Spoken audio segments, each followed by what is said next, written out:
사사기 강의 세 번째 시간으로 놀라운 하나님의 섭리라는 제목으로 하나님 말씀 증거하도록 하겠습니다. 이제 원래 16절부터 21절까지 말씀을 준비를 하다가 16절에 대한 내용을 그냥 넘어가서는 안 되겠다. 그래서 좀 깊게 준비하다 보니까 이 한 구절만으로도 오늘 시간을 다 보낼 것 같습니다. 특이한 구절이에요. 전쟁 이야기가 진행되다가 갑자기 갠 사람 이야기를 하게 되고 유다 자손과 함께 있었다. 이런 이야기를 삽입되어져서 들어가는데 참 재밌습니다. 저도 공부하면서 참 절묘하다. 그런 느낌을 받게 되었는데 오늘 우리 성도님과 함께 이 말씀을 나누도록 하겠습니다. 저는 바둑을 잘 알지 못하지만 바둑알을 기사들이 둘 때에 우리 일반인들은 잘 알지 못하지만 아무런 의미 없는 그 수를 다 갖다 놓을 때가 있습니다. 저게 도대체 왜 뒀을까? 우리는 모르지만 그 바둑 기사는 알고 있죠. 이것이 나중에 자신이 바둑을 이끌어가는데 아주 중요한 그런 돌로 쓰임을 받게 되는 것입니다. 오늘 등장하는 이 이야기가 마치 그런 것입니다. 여기 갑자기 이렇게 딱 등장하는데 조금 후에 보겠지만 요거랑 또 비슷한 구절이 또 있어요. 저도 이렇게 처음에 읽을 때 왜 이 구절이 여기 들어갔을까 이해가 안 되어졌는데 마치 그런 것입니다. 여기에 딱 위치해서 마침내 하나님 나라를 이루어가는데 아주 중요하게 역할을 하는 그러한 이야기가 되는 것입니다. 우리가 지난 시간에 이어서 계속 유다 지파의 가나안 정복 이야기를 하고 있지 않습니까? 그러니까 저자가 유다 지파가 가나안 땅에 들어가서 정복 전쟁을 할 때에 이제 현재와 과거를 이제 왔다 갔다 하죠. 현재 시점에서 그들이 실패한 역사들을 쭉 기록하다가 과거에 그 유다 지파의 갈렙 가문의 그 아름다운 그 승리의 이야기가 얼마나 아름다웠을까. 만약 이스라엘 민족이 그 갈렙 가문처럼 가나안 땅에서 싸웠다면 그들이 참 아름다운 하나님 나라를 이루었을 텐데 그런 생각으로 과거를 회상하면서 갈렙 가문의 이야기가 쭉 등장을 했죠. 그래서 우리가 지난 시간에 거기를 살펴보았습니다. 그리고 다시 돌아와서 유다와 시므온 지파의 그 정복 이야기. 유다 지파가 혼자 정복 전쟁에 나가지 아니하고 시므온 지파를 동참시키지 않습니까? 그 이야기가 이제 다시 진행이 되는 것입니다. 그래서 17절을 보시면 유다가 그의 형제 시므온과 함께 가서 스밧에 거주하는 가나안 족속을 쳐서 그렇게 말하고 있죠. 유다 지파의 정복 이야기가 계속 진행이 됩니다. 그런데 이 이야기가 이제 16절에 딱 들어가 있는 것입니다. 뭐냐면 이런 이야기입니다. 모세의 장인은 갠 사람이라 그의 자손이 유다 자손과 함께 종려나무 성읍에 올라가서 아람 남방의 유다 황무지에 이르러 그 백성 중에 거주하니라. 이렇게 말합니다. 유다 자손의 정복 이야기 가운데 반드시 알아야 될 이야기가 있는데 그것은 무엇인가 하면 갠 지파가 유다 자손 지파와 함께 종려나무 성읍은 여리고거든요. 그 여리고를 중심으로 한 그 일대에 거주하게 되었다. 라는 이야기가 딱 들어간 것입니다. 그리고 다시 정복 이야기가 17절부터 이렇게 진행이 된다는 것입니다. 자, 먼저 갠 사람이 누구인가 라는 것을 우리가 알 필요가 있습니다. 갠 사람들은 이스라엘 민족이 아니라 이방 민족입니다. 그런데 어떻게 이방 민족이 하나님의 백성들과 함께 가나안 땅에 거주하게 되었는가? 이게 참 궁금하지 않습니까? 이때는 모세 때로 올라갑니다.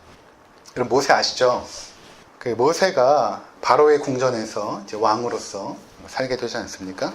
근데 하루는 보니까 자기 동족이죠. 히브리 종족들이 그 애굽의 압제 가운데서 아주 고되게 노동을 하는 것을 지켜본 것입니다. 자기 형제들이 채찍으로 맞고 막 고된 노동을 하는 것을 보다가 히브리 족속을 막 지나치게 때리고 억압하는 한 사람에게, 애굽 사람에게 분노하여서 그를 쳐 죽입니다. 살인을 한 거죠, 모세가. 자기 동족에 대한 그런 애정 때문에 그랬는지 그 분노를 참지 못하고 죽이죠. 그래가지고 결국에는 이제 바로 왕이 이제 모세를 잡죠. 모세를 잡아야겠다. 그래서 모세는 도망을 가게 됩니다. 도망을 어디로 가냐면 미디안 땅으로 들어갑니다. 미디안 땅으로. 이방인의 땅이죠. 그래서 미디안 땅으로 들어가는데 거기서 하루는 우물 곁에서 그가 이제 쉬고 있었습니다. 이제 저쪽에서 이제 여인들이 물을 기르러 온 거예요. 양들을 데리고 물을 기르러 온 것입니다. 근데 이미 그곳에서 물을 길러서 양에게 주려고 했던 그 목자들이 있었습니다. 근데 여인들이 오니까 자기의 물들을 뺏길까봐 이제 그 여인들을 막 내쫓는 것입니다. 무력을 사용해서 오지 못하도록. 그때 이제 모세가 도와줘요. 모세가 그 목자들로 하여금 이 여인들을 괴롭히지 못하도록 그가 보호하고 이 여인들이 물을 뜨고 그리고 양을 먹을 수 있도록 모세가 이제 잘 도와줍니다. 그리고 나서 이 여인들이 이제 돌아간 것입니다. 집으로. 근데 이 여인들이 누구였는가 하면 그 미디안 지역의 제사장의 딸들입니다. 7딸들이 있는데 그 제사장의 이름이 누구였냐면 이드로입니다. 성경에서는 여러 가지 이름이 등장해요. 모세의 장인을 이드로라고도 말하고 르우엘이라고도 말합니다. 잘 기억하셔야 됩니다. 그리고 또 호밥이라고도 말하기도 합니다. 그거는 조금 이제 연구가 필요한데 이드로 또는 르우엘 또는 호밥 이렇게 이제 이야기하는데 이드로가 묻는 것입니다. 어떻게 이렇게 너희들 일찍 왔느냐? 그랬더니 우리가 우물 곁에 갔더니 애굽의 한 사람이 우리를 이렇게 도와줘가지고 아주 편안하게 양들도 먹이고 또 물도 이렇게 길러서 왔습니다. 그랬더니 이드로가 왜 그 사람을 그냥 돌려보느냐? 빨리 가서 데려오자 해가지고 모세를 찾아갑니다. 모세를 데리고 와가지고 자기 집에 함께 거주하자라고 제안을 하죠. 그래서 그때부터 모세가 그 집에 함께 살게 됩니다. 그리고 이 이드로는 자신의 딸들 중에 십보라라는 그 딸을 모세에게 주어서 결혼을 시킨 것입니다.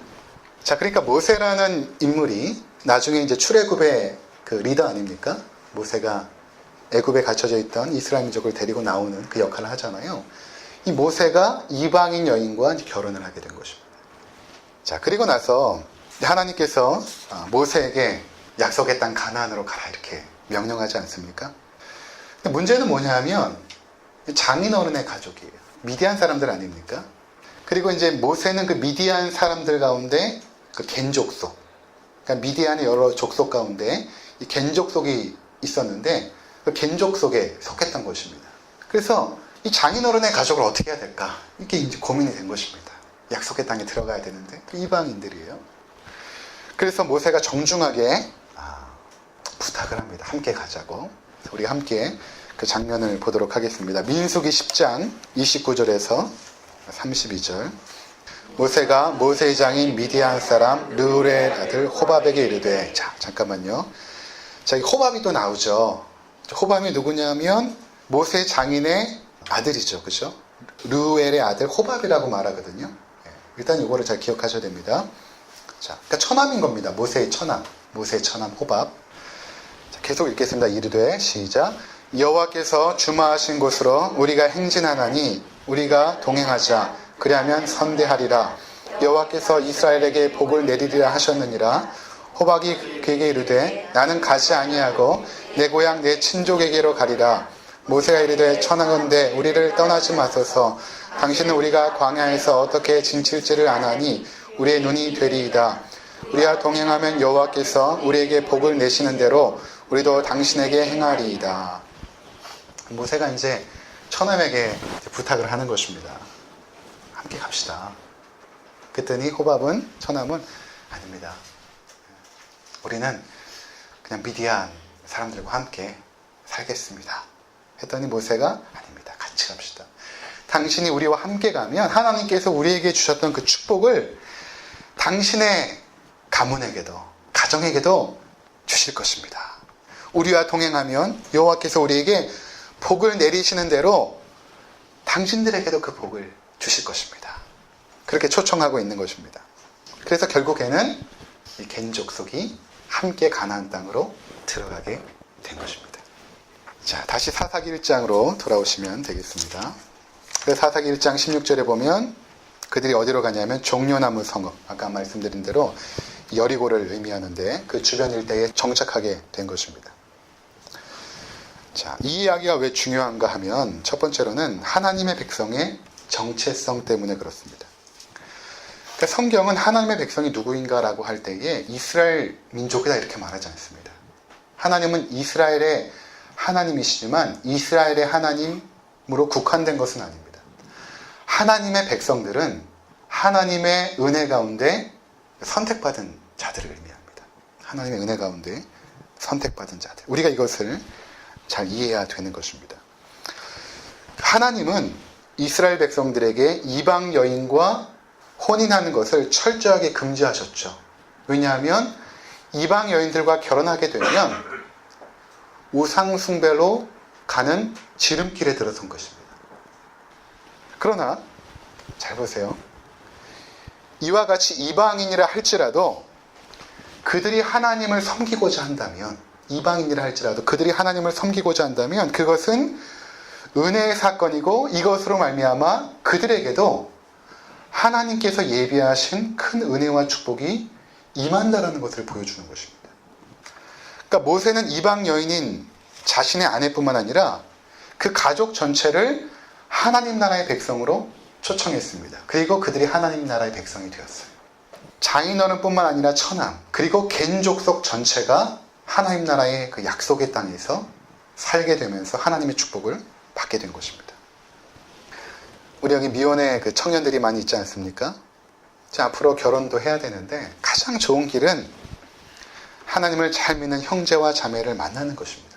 더 좋은 것은 우리가 지난 시간에 나눈 것처럼 갈렙의 가문처럼 그 믿음의 가정에서 잘 자란 자매, 형제를 만나는 것이 가장 좋습니다. 그런데 쉽지가 않아요. 쉽지 않습니다. 사람은 정말 좋은데 신앙이 없는 사람이 있을 수도 있고, 신앙은 좋은데 인격이나 정서가 정말 좋지 않은 그런 사람도 있죠.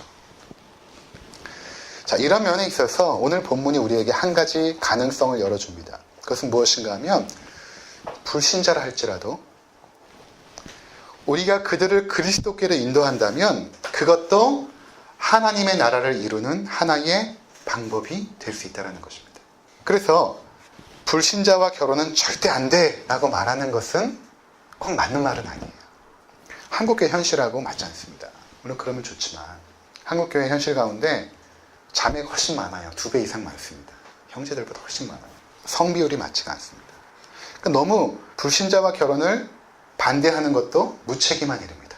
그것을 막 금지하는 것이 때로는 무책임한 일입니다. 현실적으로 가능하지 않으니까. 그래서 정말 사랑하는 사람이 있는데 불신자라면 우리가 먼저 기도해야 돼. 그리고 그들에게 복음을 전해서 그리스도께로 인도하는 것이 필요합니다.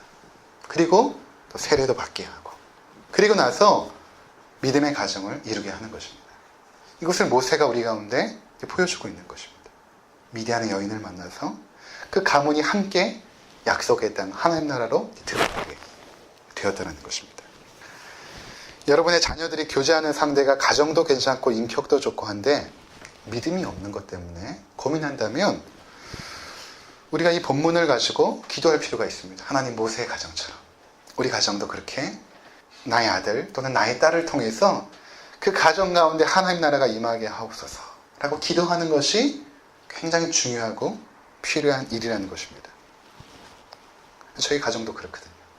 불신 가정 가운데 저희 어머니가 들어와서 할아버지는 장로님이 되시고 아버지가 목회자가 되고 저도 목사가 되고 어머니가 미랄로 썩어지고 온 가족이 하나님 나라의 그 축복을 받는 일들이 있었거든요. 그러니까 그러한 일들이 참 어렵고 힘들지만 신앙으로 잘 무장되고 준비만 되어 있다면 우리가 능히 불신자 가정도 하나님께로 인도할 수 있는 축복의 통로로 쓰임받을 수 있다는 것입니다. 두 번째, 이러한 그 과정들이 얼마나 아름다운 결과를 가져왔는가를 우리가 살펴보게 될 것입니다. 이렇게 미디안 여인과 모세가 결혼하여서 결국에는 모세는 들어가지 않았죠. 그 후손들이 가나안 땅에 들어가게 된 것이 얼만큼 놀라운 일이었는가를 함께 살펴보도록 하겠습니다. 사사기 이제 4장에 보면 드보라라는 인물이 나오거든요. 드보라 들어봤죠? 이제 교회 가보면 드보라회 이렇게 여자 집사님들 모임이 있지 않습니까? 그 드보라 여자 사사입니다. 이 당시에 시대적 배경을 보면 여성들은 사람 대접을 못 받았어요. 사람을 셀 때도 여성들은 카운트하지 않았거든요. 그만큼 남성 위주의 사회였는데 성경은 이 여성, 여자 사사가 얼마만큼 하나님 앞에 놀랍게 쓰임받았는가를 보여줘요. 사사기 4장이.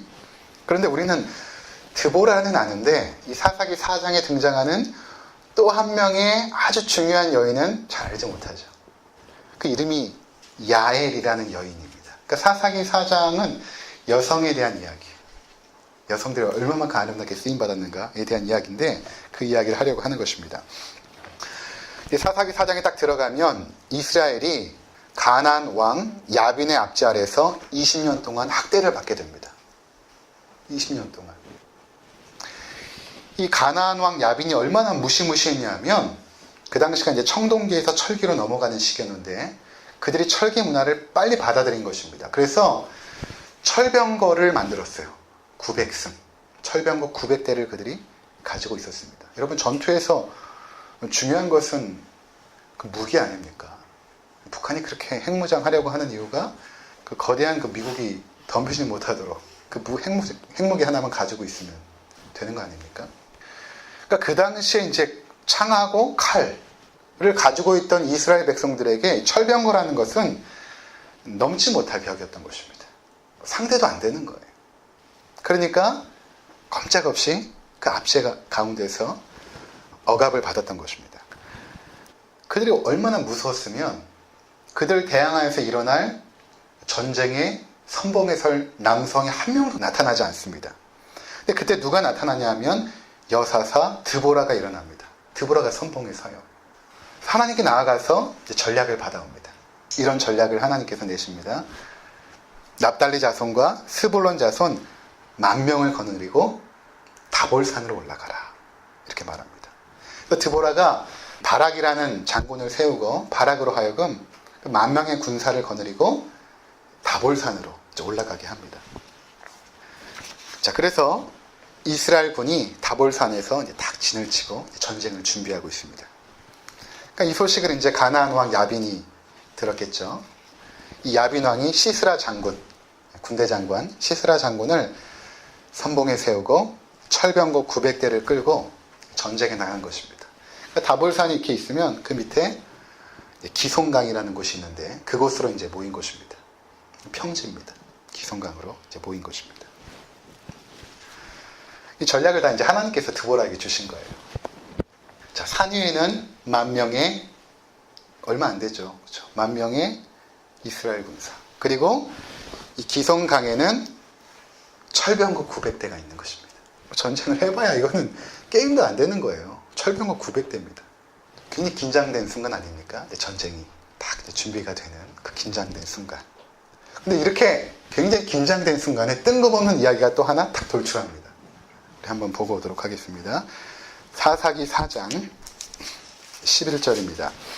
모세의 장인 호밥의 자손 중 개인 사람 헤벨이 자기 족속을 떠나 게데스에 가까운 사하나님 상수리 나무 곁에 이르러 장막을 쳤더라. 호밥 아까 나왔죠. 여기 모세의 장인 호밥이라고 했는데 아까는 모세의 처남이었잖아요. 그래서 이게 조금 그 NIV 영어 성경은 모세의 처남 호밥으로 표현을 했는데 히브리 원문에 가보면 장인으로 돼 있어요. 그래서 신학자들이 이 부분에 있어서 아직 일치를 보지 못하는데 그냥 저의 소견으로는 처남인 것 같아요. 확실하지 않지만 모세의 처남 호밥의 자손, 아까 나왔던 호밥의 자손입니다. 개인 사람, 그렇죠? 개인 사람 헤벨이 자기 족속을 떠나 게데스에 가까운 사하나님 상수리 나무 곁에 이르러 장막을 쳤더라. 거기 이사했다라는 것입니다. 그리고 나서 12절부터 계속해서 전쟁 이야기가 진행돼요. 그러니까 지금 4장 전체가 전쟁 이야기가 쫙 진행되다가 갑자기 그 개인 사람 헤벨이라는 사람이 이사했다라는 이야기를 탁 집어넣고 다시 전쟁 이야기가 딱 진행이 된다는 것입니다. 이것도 바둑에서 하나의 그 돌과 같습니다. 어떻게 연결되는지 굉장히 절묘하거든요. 자, 그리고 전쟁이 시작이 되었습니다. 근데 굉장히 이상한 일이 벌어져요. 사사기 4장 13절부터 한번 보도록 하겠습니다. 시스라가 모든 병거 곧 철병거 900대와 자기와 함께 있는 모든 백성을 하로색 학고임에서부터 기송강으로 모은지라. 드보라가 바락에게 이르되 일어나라, 이는 여호와께서 시스라를 내 손에 넘겨주신 날이라. 여호와께서 너희 앞서 나가지 아니하느냐 하는지라. 이에 바락이 10,000명을 거느리고 다볼산에서 내려가니 여호와께서 바락 앞에서 시스라와 그의 모든 병거와 그의 온 군대를 칼날로 혼란에 빠지게 하심에 시스라가 병거에서 내려 걸어서 도망한지라. 자, 여기 보시면 전쟁이 시작되는데 이 군사들이 혼란해가지고 막 도망가고 있는 것입니다. 어떻게 철병거에 탄 군대가 칼과 창으로 무장한 그 10,000명의 이스라엘 백성을 이기지 못하고 막 정신없이 도망가고 있는가. 그 중에 군대 장관 시스라도 병거에서 내려서 도망했다는 것입니다. 어떻게 된 일일까요? 사사기 4장에서는 그 이유가 등장하지 않아요. 그런데 사사기 5장에 딱 넘어가면 드보라가 승리를 하고 나서 찬양을 하는데 그 찬양에 이러한 내용이 나옵니다. 잠깐 보고 올까요? 5장 4절 한번 보도록 하겠습니다. 여호와여, 주께서 세일에서부터 나오시고 에돔들에서부터 진행하실 때에 땅이 진동하고 하늘이 물을 내리고 구름도 물을 내렸나이다. 산들이 여호와 앞에서 진동하니 저 신의 산도 이스라엘의 하나님 여호와 앞에서 진동하였도다. 자, 이 전쟁이 진행될 때에 천둥이 치고 번개가 일어나면서, 그렇죠? 산도 진동했다 이렇게 말하지 않습니까? 비가 내렸다는 것입니다. 전쟁이 시작될 때 비가 내렸다는 것입니다. 이 기손강이라는 곳이 어떤 곳이냐면 평상시에는 그냥 평지고 단단한 땅이에요. 그런데 비가 오기 시작하면 이 주변 일대의 물이 갑작스럽게 이쪽으로 모이게 됩니다. 기손강 쪽으로 모여서 거기가 아주 찐덕한 뻘이 돼버리는, 지형학적으로 이런 곳을 와디라고 하지 않습니까? 갑자기 물이 모이는 지역, 와디 지역입니다. 이곳이.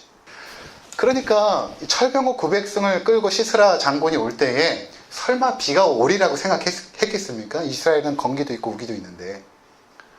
그러니까 뭐 이렇게 구름이 몰려오거나 번개가 칠 염려가 있으면 나가지 않았겠죠. 이스라엘 백성도 마찬가지입니다. 그들이 도대체 어떻게 승리할까 이제 걱정을 하고 있었겠죠. 도대체 10,000명의 군사를 가지고 철병거 900승을 어떻게 이길까? 근데 전쟁이 시작되자마자 구름이 몰려왔고 천둥이 치면서 비가 내리기 시작하고 그곳에 갑작스럽게 물이 모이기 시작한 것입니다. 그러니까 철병거가 움직이질 못하는 거예요. 그러니까 여기 보니까 시스라 장군이 철병거에서 내려서 도보로 도망한지라 이렇게 말하고 있죠. 도망가게 됩니다. 그러고 나서 도보로 도망해서 막 달려갑니다. 그래서 도망한 곳이 어디냐 하면 4장 17절부터 보도록 하겠습니다. 시작. 시스라가 걸어서 도망하여 개인 사람 헤벨의 아내 야엘의 장막에 이르렀으니 이는 하소랑 야빈과 개인 사람 헤벨의 집 사이에는 화평이 있음이라. 잘 보세요. 걸어서 도망하여 간 집이 어디냐면 개인 사람 헤벨의 아내 야엘. 아까 헤벨 나왔죠. 근데 여기는 헤벨의 집이라고 말하지 않고 헤벨의 아내 야엘의 집이라고 말하죠. 그 이유는 사사기 4장의 주인공은 여성입니다. 그 연약한 여성. 당시에 사람 대접도 받지 못한 그 여성. 그 여성이 주인공이기 때문에 헤벨의 아내 야엘의 집에 들어간 것입니다. 그들이 잠깐 이사했던 그 집에 거긴 도망간 거예요. 근데 거기 왜 갔냐면 하소랑 야빈과 이 개인 사람 헤벨의 집 사이에는 이미 이제 화평의 언약이 있었고 그들이 이제 서로 잘 지냈던 사이였다. 이제 그런 이야기입니다. 자, 야일이 그를 따뜻하게 영접합니다. 18절부터 계속 읽겠습니다. 시작. 야일이 나가 시스라를 영접하며 그에게 말하되 나의 주여 들어오소서 내게로 들어오시고 두려워하지 마소서 하매 그가 그 장막에 들어가니 야일이 이불로 그를 덮으니라. 시스라가 그에게 말하되 청하노니 내게 물을 조금 마시게 하라. 내가 목이 마르다 하매 우유 부대를 열어 그에게 마시게 하고 덮으니. 자, 그러니까 이제 비를 맞았으니 얼마나 춥겠습니까? 부들부들 떨면서 들어온 곳입니다. 그 장군, 군대 장관이. 그러니까 야일이 나가서 들어오십시오. 그리고 그를 그에게 이불을 줘가지고 이제 체온도 보호하게 해주고 또 우유도 따뜻하게 데펴다 주고 물도 갖다 주면서 편히 쉬라고. 침대에 누워가지고 그가 이제 내가 여기서 좀 안정하고 돌아가야겠다. 그렇게 이제 편히 쉬게 됩니다. 자, 21절, 22절 함께 읽겠습니다. 시작. 그가 깊이 잠드니 헤벨의 아내 야엘이 장막 말뚝을 가지고 손에 방매기를 들고 그에게 가만히 가서 말뚝 그의 관자놀이에 박음에 말뚝이 꿰뚫고 땅에 박히니 그가 기절하여 죽으니라.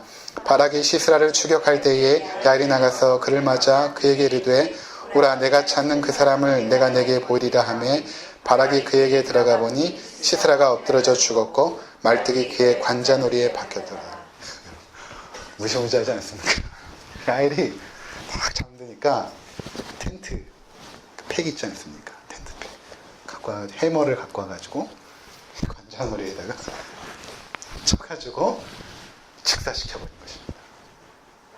이게 이제 굉장히 좀 잔인해 보이지만 그 당시에 압제를 받고 있던 이스라엘 백성의 입장에서 이 글을 본다면 굉장히 통쾌한 장면입니다.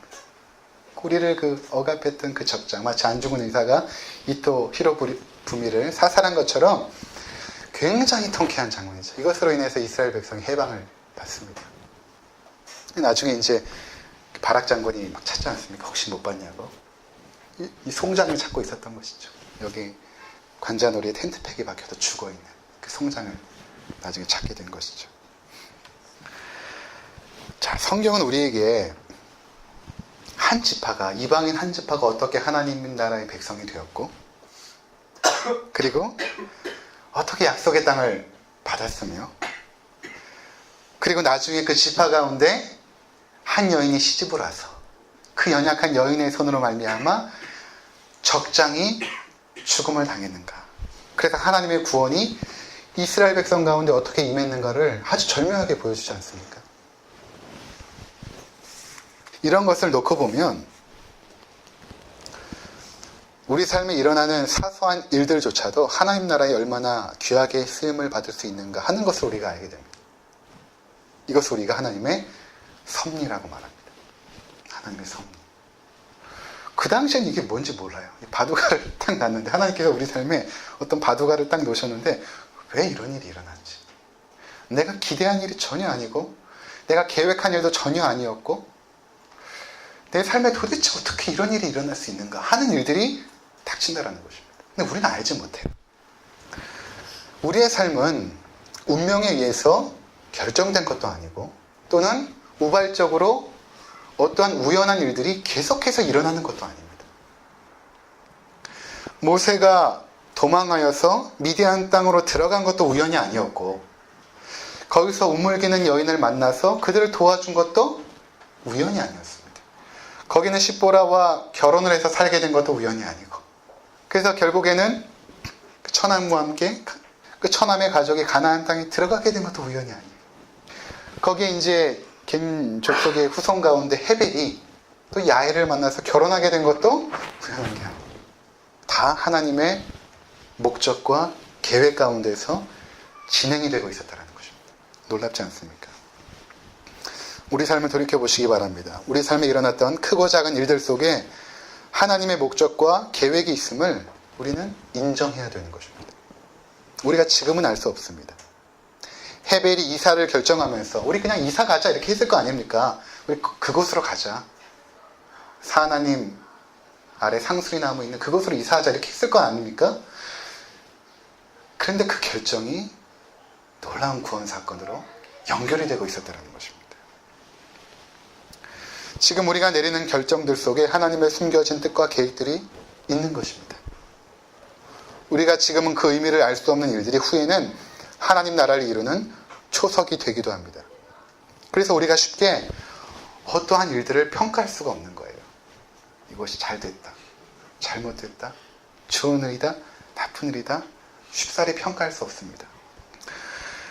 우리 눈에 볼 때는 아무런 의미 없게 보이는 것들도 하나님 나라에서는 아주 중요한 역할을 감당하고 있다는 것입니다. 그저 우리의 모습이 하나님 보시기에는 아무것도 안 하는 것 같을 수 있어요. 그렇지 않습니까? 그런데 시간이 흘러서 우리의 후손 때 어떤 일들이 일어날지 어떻게 합니까? 중요한 것은 우리가 하나님 나라의 가족으로 계속해서 머물러 있는 것입니다. 선교도 중요하고 봉사도 중요하고 헌신도 중요하죠. 그런데 더 중요한 것은 머물러 있는 것입니다. 하나님 나라의 백성으로 끝까지 머물러 있는 것입니다. 그 안에서 하나님 나라가 이루어져요. 하나님께서 하십니다. 우리 눈에 볼 때는 아무 의미 없이 병상에 누워있는 사람도 하나님 나라에서 중요한 의미를 갖습니다. 모르는 거예요. 저는 중학교 때 배운 그 기타가 뉴질랜드에서 밥벌이로 쓰임받을 줄은 전혀 생각하지 못했습니다. 그걸로 먹고 살았거든요. 아무도 모르는 것입니다. 그래서 우리는 기대해야 되는 것입니다. 하나님 나라의 백성으로 살면서 하나님을 기대해야 되는 것이죠. 내 의지와 계획과 노력으로, 내 실력으로 인생을 살아가는 것이 아니라 하나님의 섭리 가운데 그분의 계획이 하나님의 목적을 위하여 계속해서 진행되고 있다는 기대입니다. 지금은 내가 다 볼 수 없지만, 내 인생에 볼 수 없지만 하나님 나라가 우리의 가정을 통하여, 나를 통하여 계속해서 확장되어져 가고 이루어져 가고 있다는 것을 기대해야 되는 것입니다. 아무쪼록 이러한 하나님의 섭리를 믿는 믿음 가운데 살아가시는 우리 모두가 되시기를 주의 이름으로 축원을 드립니다. 기도하시겠습니다.